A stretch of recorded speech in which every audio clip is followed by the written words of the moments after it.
नमस्कार विद्यार्थी मित्रांनो, प्रणिता दुगाणे या चॅनलवर तुमचे खूप खूप स्वागत आहे। आजच्या व्हिडिओमध्ये आपण इयत्ता 7वीचा गणित विषयाचा संकलित मूल्यमापन चाचणी 2चा पेपर आपण बघणार आहोत। यामध्ये पहा, हा पॅट अंतर्गत पायाभूत शिक्षणावर आधारित पेपर आहे आणि यामध्ये एकूण 60 गुणांचा हा पेपर होणार आहे। तर हा 60 गुणांच्या पेपरमध्ये 50 लेखीसाठी असणार आहेत आणि 10 गुण हे तोंडी किंवा प्रात्यक्षिकसाठी असणार आहे।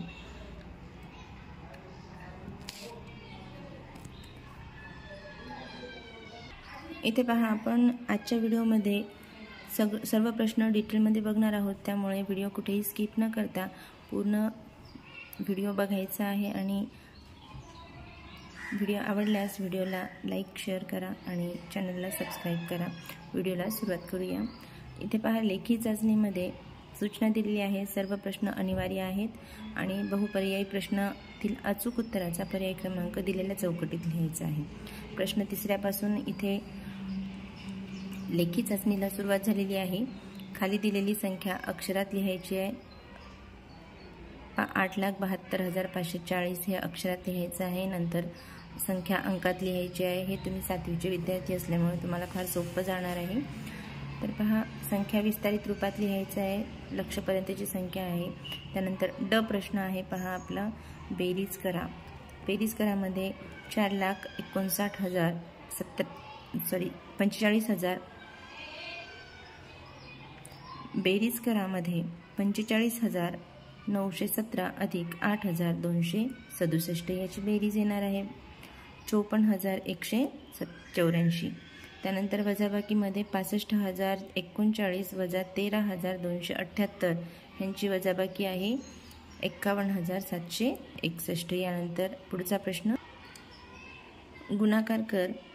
563 गुणिले 72 यांचा गुणाकार आहे 40,536। यानंतर भागाकार दिलेला आहे। पहा इथे 4509 म्हणजेच 4,509 भागिले 14 यांचा भागाकार करायचा आहे। इथे भागाकार केल्यानंतर भागाकार आलेला आहे 322 आणि बाकी आलेली आहे 1। पहा विद्यार्थी मित्रांनो, अतिशय सोपा पेपर आहे। आणि पुढचा प्रश्न आहे, श्रावणीने कार्यक्रमासाठी 870 रुपयास 1 याप्रमाणे 4 भेटवस्तू व 1200 रुपयास 1 याप्रमाणे 3 भेटवस्तू खरेदी केल्या, तर तिने एकूण किती रुपयाची खरेदी केली? पहा, इथे सुरुवातीला एका वस्तूची किंमत काढलेली आहे 870 रुपये आणि त्यामुळे 4 भेटवस्तूची किंमत होईल 3,480 रुपये। तसेच 1200 रुपयाला 1 याप्रमाणे 3 भेटवस्तूंची किंमत होईल 3,600 रुपये। 1200 गुणिले 3 बरोबर 3,600, म्हणून एकूण खरेदी 3,480 अधिक 3,600 बरोबर 7,080 रुपये ही तिची एकूण खरेदी झालेली आहे। त्यानंतर पुढचा प्रश्न, अ आणि ब साठी काही सूचना दिलेल्या आहे। रिकाम्या चौकटी दिलेल्या आहेत। रिकाम्या जागेमध्ये आपल्याला संख्या भरायची आहे। पहा, पेनांची संख्या आणि किंमत यांच्या किमती दिलेल्या आहे। 5 पेनची किंमत 40 रुपये, 2 पेनची किंमत 16 रुपये, 6 पेनची किंमत 48 रुपये, तर 7 पेनची किंमत किती? पहा, दोघांचाही जर भागाकार केला तर काय येतं? 5 8 40, 2 8 16, 6 8 48 म्हणजे 7 8 56, म्हणून 56 हे आपलं बरोबर उत्तर आहे। त्यानंतर मजुरांची संख्या जे आहे ते काय असणार आहे? मजुरांची संख्या आणि काम करण्यास लागणारे दिवस, हे असे जर उदाहरणं असतील तर ते व्यस्त प्रमाणाचे असतात आणि व्यस्त प्रमाणामध्ये गुणाकार स्थिर असतो। पहा, म्हणून इथं पहा, 6 गुणिले 8 sin 8 48, 16 गुणिले 3 sin 3 48, 4 आणि डॅश दिलेला आहे, 2 गुणिले 2 आणि 24 म्हणजे 24 दोन्ही 48। तर इथं जी संख्या येणार आहे ती संख्या जी आहे ती 4 सोबत गुणाकार केल्यानंतर 48 यायला पाहिजे, म्हणून 12 चोक 48 हे आपलं बरोबर उत्तर आहे। 12 हे काय येणार आहे? आपली रिकामी जागेमध्ये संख्या येणार आहे। त्यानंतर शाळेपासून निघालेल्या बसचा ताशी वेग 40 किलोमीटर होता, म्हणून सहलीच्या ठिकाणी पोहोचण्यास 3 तास लागले। जर बसचा वेग ताशी 30 किलोमीटर असता तर सहलीच्या ठिकाणी पोहोचण्यास किती तास लागले असते? बसचा वेग कमी झाला तर तेवढेच अंतर कापण्यासाठीचा जास्त तास लागतील. म्हणजेच हे व्यस्त प्रमाणाचे उदाहरण आहे. समजा x तास लागते असे जर आपण म्हटलं तर 40 गुणिले 3 बरोबर 30 गुणिले x. ची किंमत काढत असताना कॅल्क्युलेशन केलं तर इथं आपल्याला काय मिळालेलं आहे उत्तर 4 तास लागतात. म्हणून जर बसचा वेग ताशी 30 किलोमीटर केला असता तर 4 तास आपल्याला सहलीच्या ठिकाणी पोहोचण्यासाठी लागतील. यानंतर पुढचा प्रश्न घेऊया. हा प्रश्न 2 मार्कासाठी आहे. 12 पुस्तकांची किंमत 1872 रुपये आहे तर 20 पुस्तकांची किंमत किती आहे? पहा इथे पुस्तक आणि किंमत यांचं जर गुणोत्तर बघितलं तर हे काय निघेल? हे समप्रमाणाचं निघेल. पुस्तकांची संख्या वाढली तर नक्कीच पुस्तकाची किंमतसुद्धा वाढेल. म्हणून आपण इथं काय केलेलं हे समप्रमाणाचं उदाहरण आहे. गुणोत्तर घेतलं. गुणोत्तर घेतल्यानंतर 12 पुस्तकांची किंमत 1872, 20 पुस्तकाची किंमत x बरोबर 1872 गुणिले 20 भागिले 12 म्हणून x बरोबर 3120. म्हणूनच 20 पुस्तकांसाठी 3120 रुपये लागतील. चला पुढचा प्रश्न घेऊया. खाली दिलेली उदाहरणे सोडवा. दर साल दर शेकडा 8 दराने 1000 रुपयाचे 1 वर्षाचे सरळ व्याज किती होईल? अचूक उत्तराचा पर्याय क्रमांक 3 आहे 80 रुपये. सरळ व्याज 1 वर्षाचे सरळ व्याज 80 रुपये होईल म्हणून पर्याय क्रमांक 3 हे उत्तर बरोबर आहे. त्यानंतर ब रास बरोबर मुद्दल अधिक रास काढायची असेल तर मुद्दल आणि व्याज यांची बेरीज करावी लागते. म्हणूनच आपण इथे पर्याय क्रमांक 4 हे आपलं बरोबर उत्तर आहे. क प्रश्न आहे. दर साल दर शेकडा 9 दराने 5 वर्षाचे सरळ व्याज 9000 मिळवण्यासाठी मुद्दल किती रुपये लागेल? त्यावरून रास काढा. सुरुवातीला मुद्दल काढायची आहे आणि नंतर रास काढायची आहे. इथे व्याज दिलेला आहे. मुद्दल बरोबर व्याज गुणिले 100 भागिले दर गुणिले मुद्दत. तर इथे किमती ठेवून घेतल्यानंतर मुद्दल निघालेली आहे 20,000 रुपये. 20,000 रुपये मुद्दल असेल तर त्याची रास किती होईल? 5 वर्षानंतर 29,000 रुपये होईल. कारण 9,000 रुपये व्याज आणि मुद्दल 20,000 रुपये म्हणून 29,000 रुपये हे काय आपलं उत्तर येईल. प्रश्न 6 आहे 5 गुणांसाठी. एका वर्तुळाचा व्यास 12.4 सेंटीमीटर आहे तर त्या वर्तुळाची त्रिज्या किती? आता वर्तुळाचा व्यास दिलेला व्यास हा त्रिज्येच्या दुप्पट असतो. म्हणूनच त्रिज्या कशी असणार आहे? व्यासाच्या निम्मपट असणार आहे. म्हणून आपण r बरोबर d/2 घेतले बरोबर 12.4/2 बरोबर 6.2 सेंटीमीटर म्हणून वर्तुळाची त्रिज्या होणार आहे 6.2 सेंटीमीटर. पुढचा प्रश्न आहे. वर्तुळ दिलेलं आहे. इथे वर्तुळ काही कंस दिलेले आहे आणि एक जीवा दिलेली आहे. यामध्ये पहा सोबतच्या आकृतीत वर्तुळाचे केंद्र O आहे तर जीवा XY मुळे तयार झालेल्या कंसाचे नाव लिहा. पहा इथे XY या जीवेमुळे 2 कंस तयार झालेले आहेत. एक लघु कंस तयार झालेला आहे आणि एक विशाल कंस तयार झालेला आहे. तर विशाल कंसाचं नाव आहे XMY किंवा YMX आणि लघु कंस आहे XNY किंवा YNX. कोणतेही नाव लिहू शकतो आपण. यानंतर क प्रश्न आहे. वर्तुळामध्ये सोबतच्या आकृतीत वर्तुळ केंद्र O आहे. माप कंस LPM बरोबर 70 अंश असेल तर माप कंस LNM किती असेल? LPM हा लघु कंस आहे. म्हणून विशाल कंसाचं माप काढायचं असेल तर 360 अंशामधून लघु कंसाचे माप वजा केलं तर आपल्याला विशाल कंसाचं माप मिळेल. म्हणून इथे विशाल कंसाचं माप करण्यासाठी आपण वजाबाकी केलेली आहे. 360 मधून 70 वजा केले तर 290 हे त्या विशाल कंसाचं माप आलेलं आहे. यानंतर पुढचा प्रश्न. एका चौरसाकृती मैदानाची बाजू 45 मीटर आहे तर त्याचे क्षेत्रफळ किती? सूत्र लिहून उत्तर काढा. सूत्र लिहिलं तर तुम्हाला 1 गुण मिळणार आहे. इथे चौरसाचे क्षेत्रफळ बरोबर बाजूचा वर्ग 45 आहे बाजू म्हणून 45चा वर्ग 45 गुणिले 45 बरोबर 2025 चौरस मीटर हे काय झालेलं आहे? त्या चौरसाकृती मैदानाचे क्षेत्रफळ मिळालेले आहे. पुढचा प्रश्न घेऊया. 200 मीटर लांब 150 मीटर रुंद आयताकृती बाग आहे. बागेच्या कडेने आतील बाजूस 4ही बाजूंनी 5 मीटर रुंदीचा रस्ता तयार केला आहे. त्या रस्त्याच्या जागेचे क्षेत्रफळ किती?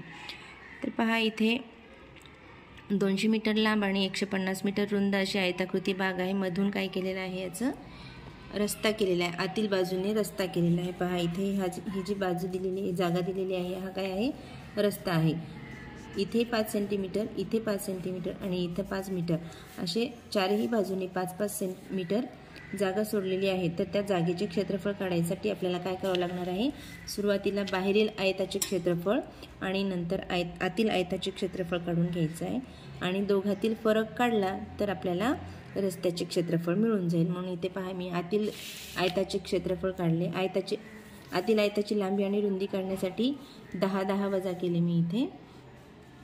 हे 5 आणि हे 5 मिळून 10 होतात, हे 5 आणि हे 5 मिळून 10 होतात. म्हणून लांबीमधून 10 वजा केले आणि रुंदीमधून 10 वजा केले तर लांबी 190 आली आणि रुंदी 140 आलेली आहे. तर रस्त्याचे क्षेत्रफळ किती येणार आहे, दोन्ही आयताच्या क्षेत्रफळातील फरक. दोघातील फरक पहा, ABCDचे क्षेत्रफळ आहे 30,000 चौरस मीटर आणि EFGHचं क्षेत्रफळ जे आहे ते 26,600 चौरस सेंटीमीटर. तर दोघातील फरक काढलेला आहे पहा इथे. फरक आहे 30,000 वजा 26,600 बरोबर 3,400 चौरस मीटर. हे त्या रस्त्याच्या जागेचे क्षेत्रफळ निघालेले आहे. पुढचा प्रश्न घेऊ. इष्टिका चिती आकाराच्या लाकडी पेटीची लांबी 1.2 मीटर, रुंदी 1 मीटर व उंची 0.5 मीटर आहे. तर त्या पेटीचे एकूण पृष्ठफळ किती. आता इष्टिका चितीचे एकूण पृष्ठफळासाठी आपल्याला सूत्र लिहिणं आवश्यक आहे. सूत्र लिहिलं नाही तर तुमचा 1 मार्क इथे जाईल. सूत्र आहे 2 कंसामध्ये लांबी गुणिले रुंदी अधिक रुंदी गुणिले उंची अधिक लांबी गुणिले उंची. आता इथे किमती ठेवल्यानंतर आपल्याला उत्तर मिळालेलं आहे. इष्टिका चितीचे एकूण पृष्ठफळ 4.6 चौरस मीटर हे काय आहे, इष्टिका चितीचे एकूण पृष्ठफळ आहे. पुढचा प्रश्न पहा, हा पण प्रश्न 2 मार्कासाठी आहे. 50 सेंटीमीटर बाजूच्या घनाकृती पत्र्याच्या 10 पेट्यांना बाहेरून रंग देण्यासाठी 40 रुपये चौरस मीटर दराने येणारा रंगाचा खर्च किती. पाहायचं अगोदर काय करावं लागेल, एकूण पृष्ठफळ, घनाचे एकूण पृष्ठफळ काढावं लागेल. घनाचे एकूण पृष्ठफळचं सूत्र आहे 6 गुणिले बाजूचा वर्ग. इथे पहा बाजू सेंटीमीटरमध्ये दिलेली आहे आणि खर्च जो आहे तो मीटरमध्ये दिलेला आहे. त्यामुळे आपल्याला सेंटीमीटरचं मीटरमध्ये कन्वर्ट करून घ्यायचं आहे. म्हणून 6 गुणिले बाजू जी आहे ती मीटरमध्ये कन्वर्ट केल्यानंतर 0.5 आलेली आहे. म्हणून 0.5चा वर्ग केलेला आहे. 0.5चा वर्ग 0.25 म्हणून 6 गुणिले 0.25 बरोबर 0.25 गुणिले 6 यांचा गुणाकार आलेला आहे 1.50 चौरस मीटर. हे काय आहे, एकूण पृष्ठफळ आहे घनाचे. आता 10 पेट्यांना रंग लावायचा आहे म्हणून 40 रुपये दराने म्हणजेच 1.5 गुणिले 40 गुणिले 10, कारण 10 पेट्यांना लावायचे म्हणून 10ने गुणाकार केला. तर ह्यांचा गुणाकार आलेला आहे 600. म्हणून 10 पेट्यांना लागणारा रंगाचा जो खर्च आहे तो 600 रुपये येणार आहे. यानंतर प्रश्न 9 आहे आपला. हा 5 गुणांसाठी आहे. खालीलपैकी कोणत्या पर्यायातील बाजूपासून काटकोन त्रिकोण तयार होतो त्याचा योग्य पर्याय क्रमांक चौकटीत लिहा. इथे पहा 9, 12, 16, 10, 20, 30, 12, 15, 20 आणि 8, 15, 17. तर याचा पर्याय क्रमांक आपल्याला 4 आहे. म्हणून इथे पर्याय क्रमांक 4 लिहिलेला आहे. पुढचा प्रश्न आहे. मैदानावर बी या ठिकाणापासून हरीश पूर्वेकडे 12 मीटर सरळ सी या ठिकाणी गेला व बी या ठिकाणाहून परश उत्तरेकडे 9 मीटर ए या ठिकाणी गेला. तर ए आणि सी या 2 ठिकाणामधील कमीत कमी अंतर किती ते काढा. पहा इथे ए पासून बी पर्यंतचं अंतर 9 मीटर आहे आणि बी पासून सी पर्यंतचं अंतर 12 मीटर आहे. तर आपल्याला ए पासून सी पर्यंतचं कमीत कमी अंतर काढायचं आहे. ए आणि सी जर जोडला तर इथे आपल्याला काटकोन त्रिकोण झाल्यासारखं दिसतो. म्हणजे काटकोन त्रिकोण म्हणजेच आपल्याला इथे पायथागोरस सिद्धांताचा वापर करायचा आहे. कर्ण काढायचा आहे. कर्ण वर्ग बरोबर पाया वर्ग अधिक उंची वर्ग. पाया आहे 12 मीटर म्हणजे 12चा वर्ग अधिक उंची आहे 9चा वर्ग. 12चा वर्ग 144 अधिक 9चा वर्ग 81, 225 हे काय आलेलं आहे, कर्ण वर्ग बरोबर 225 आलेलं आहे. वर्गमूळ जर घेतलं दोघांचे तर कर्ण बरोबर 15 मीटर. म्हणून 2 ठिकाणातील कमीत कमी अंतर हे 15 मीटर असेल. यानंतर प्रश्न 10 आहे आपला. विस्तार सूत्राचा उपयोग करून किंमत काढा. 67चा वर्ग. 67चा वर्ग म्हणजेच आपण इथे 70 वजा 3 कंसाचा वर्ग घेतला तर 70चा वर्ग वजा दोघांचा गुणाकार करायचा आहे. दोघांचा गुणाकार करून जे उत्तर येते ते इथे लिहायचं आहे आणि नंतर शेवटी 3चा वर्ग 9 केलेला आहे. आता यांचं कॅल्क्युलेशन केल्यानंतर बेरीज वजाबाकी केल्यानंतर उत्तर आलेलं आहे 4489. हे काय आहे? 67चा वर्ग आहे. आता पहा, विस्तार करा. 3m अधिक 1/3 कंसाचा वर्ग. इथे a अधिक b कंसाचा वर्ग या विस्तार सूत्राचा वापर करून इथे विस्तार केलेला आहे. तर उत्तर आलेलं आहे 9mचा वर्ग अधिक 2m अधिक 1/9. यानंतर पुढचा प्रश्न आहे, एका आयताची लांबी 2x अधिक 5 मीटर व रुंदी 2x वजा 5 मीटर आहे, तर त्या आयताचे क्षेत्रफळ किती? लांबी गुणिले रुंदी आयताचे क्षेत्रफळ आहे, बरोबर. किमती ठेवलेल्या आहेत 2x वजा 5 आणि यांचं गुणाकार केल्यानंतर 4x वर्ग वजा 25 चौरस मीटर हे काय आहे? त्या आयताचं क्षेत्रफळ आहे. त्यानंतर पुढचा प्रश्न आणि शेवटचा प्रश्न आहे एकूण 5 गुणांसाठी.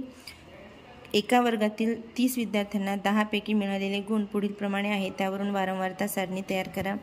ते पहा, मिळालेले गुण आहे 10 पैकी, तर त्यांची आपण तळाच्या खुणाने काय केलेले आहे? वारंवारता सारणी तयार केलेली आहे. सारणी तयार केल्यानंतर एकूण वारंवारता आलेली जी आहे ती 30 आलेली आहे. त्यानंतर ब प्रश्न आहे, योगेशने दररोज सायकलने केलेला प्रवास खाली दर्शवला आहे. त्यावरून त्याचा दररोजचा सरासरी प्रवास किती आहे ते काढायचं आहे. पहा, एक दिवस त्याने 15 kilometre, 12 kilometre, 10 kilometre, 17 kilometre, 14 kilometre, 10 kilometre, 13 kilometre आणि 9 किलोमीटर असा 8 दिवसाचा त्याचा प्रवास आहे. मग सरासरी काढत असताना आपण दिलेल्या प्राप्तांकाची बेरीज भागिले दिलेल्या प्राप्तांक किती आहेत, किती वेळा आहेत ते लिहायचं आहे. मग सगळ्यांची बेरीज छेद 8 केले. मग सगळ्यांची बेरीज आलेली आहे 100. 100 छेद 8 बरोबर 12.5 किलोमीटर. म्हणून योगेशचा दररोजचा सरासरी प्रवास हा 12.5 किलोमीटर एवढा आहे. विद्यार्थी मित्रांनो, अशा प्रकारे आपण इयत्ता 7वीचा गणित विषयाचा संकलित मूल्यमापन चाचणी 2चा सराव पेपर आपण घेतलेला आहे. तर नक्की आशा करते की तुम्हाला नक्की हा पेपर समजला असेल आणि सगळ्यांनी छान मार्क्स घ्यावेत यासाठीच हे उपक्रम आहे. तर पेपरसाठी सगळ्यांना बेस्ट ऑफ लक.